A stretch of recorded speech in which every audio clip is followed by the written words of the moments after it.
আসসালামু আলাইকুম ওয়া রাহমাতুল্লাহি ওয়া বারাকাতুহু। প্রিয় ভাই এবং বোনেরা, এই পৃথিবী চিরদিনের জন্য নয়। এই পৃথিবী পরীক্ষা স্বরূপ মহান আল্লাহ রাব্বুল আলামিন তৈরি করেছেন।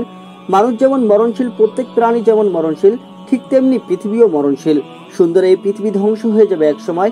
এই সময়টা শুধুমাত্র মহান আল্লাহ রাব্বুল আলামিনই ভালো জানেন কখন পৃথিবী ধ্বংস হবে।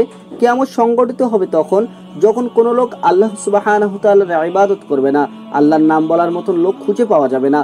তখন কিয়ামত সংগঠিত হবে। ইসরাফিল আলাইহিস সালাম ফেরেশতা সিংহায় ফু দেওয়ার জন্য বসে রয়েছেন। কান খাড়া করে আল্লাহ সুবহানাহু ওয়া তাআলার আদেশের অপেক্ষায় রয়েছেন তিনি। মহান আল্লাহ রাব্বুল আলামিনের আদেশ পাওয়া মাত্রই সিংহায় ফুৎকার দিবেন ইসরাফিল আলাইহিস সালাম। আর এই ফুৎকার দেওয়ার সঙ্গে সঙ্গে পৃথিবী ভেঙে তছনছ হয়ে যাবে। আমাদের প্রিয় নবী মুহাম্মদ সাল্লাল্লাহু আলাইহি ওয়াসাল্লাম বলেছেন, কিয়ামত যখন শুরু হবে তখন কেউ যদি খাওয়া দাওয়ার জন্য তৈরি হয় তখন সে খাওয়া দাওয়া শেষ করতে পারবে না। কেউ যদি দুধ দোহন করে সে দুধ পান করার আগে কিয়ামত সংগঠিত হয়ে যাবে, সে দুধ পান করতে পারবে না। কেউ যদি কাজ শুরু করে সে কাজ শেষ হওয়ার আগেই কিয়ামত শুরু হয়ে যাবে। আমরা কেউ জানি না কিয়ামত কখন হবে। এমনকি আমাদের প্রিয় নবী মুহাম্মদ সাল্লাল্লাহু আলাইহি ওয়াসাল্লাম তিনিও জানতেন না কিয়ামত কখন সংগঠিত হবে। তবে কোনো এক জুমার দিনে মহান আল্লাহ রাব্বুল আলামিনের আদেশ পাওয়া মাত্রই ইসরাফিল আলাইহিস সালাম সিংহায় ফু দিবেন। ইসরাফিল আলাইহিস সালাম প্রথম চিৎকার দিলে কোনো এক লোক প্রথমে শুনতে পারবে। শোনার সাথে সাথে সে বেহুশ হয়ে যাবে, অথবা সকল মানুষের কিয়ামতের ফুৎকার শুনতে গিয়ে বেহুশ হয়ে যাবে। মহান আল্লাহ রাব্বুল আলামিন শিশিরের ন্যায় বৃষ্টি বর্ষণ করবেন, অথবা সকল মানুষের জ্ঞান ফিরে পাবে। অতঃপর ইসরাফিল আলাইহিস সালাম আবার ফুৎকার দিবেন। মহান আল্লাহ সুবহানাহু ওয়া তাআলা পবিত্র কোরআনে বলেন, সিংহায় ফু দেওয়া হবে, অতঃপর আসমান ও জমিনের সকলে বেহুশ হয়ে যাবে, তবে আল্লাহ সুবহানাহু ওয়া তাআলা যাকে ইচ্ছা করবেন সে ব্যতীত। অতঃপর আবার সিংহায় ফু দেওয়া হবে, তখন তারা দণ্ডায়মান হয়ে দেখতে থাকবে। এই আয়াতটি রয়েছে সূরা আজ-জুমারের 68 নম্বর আয়াতে। নবী করিম সাল্লাল্লাহু আলাইহি ওয়াসাল্লাম আরো বলেছেন, ইসরাফিল আলাইহিস সালাম ফেরেশতা সিংহায় মুখ নিয়ে কান পেতে আল্লাহর আদেশের অপেক্ষায় রয়েছে। আল্লাহ সুবহানাহু ওয়া তাআলার আদেশ পাওয়া মাত্রই সিংহায় ফুৎকার দিবেন এবং কিয়ামত শুরু হয়ে যাবে এতে করে। তখন কেউ যদি রান্না করে তাহলে সে রান্না শেষ করতে পারবে না। কেউ যদি কোনো কর্ম শুরু করে তাহলে সে কর্ম শেষ করতে পারবে না।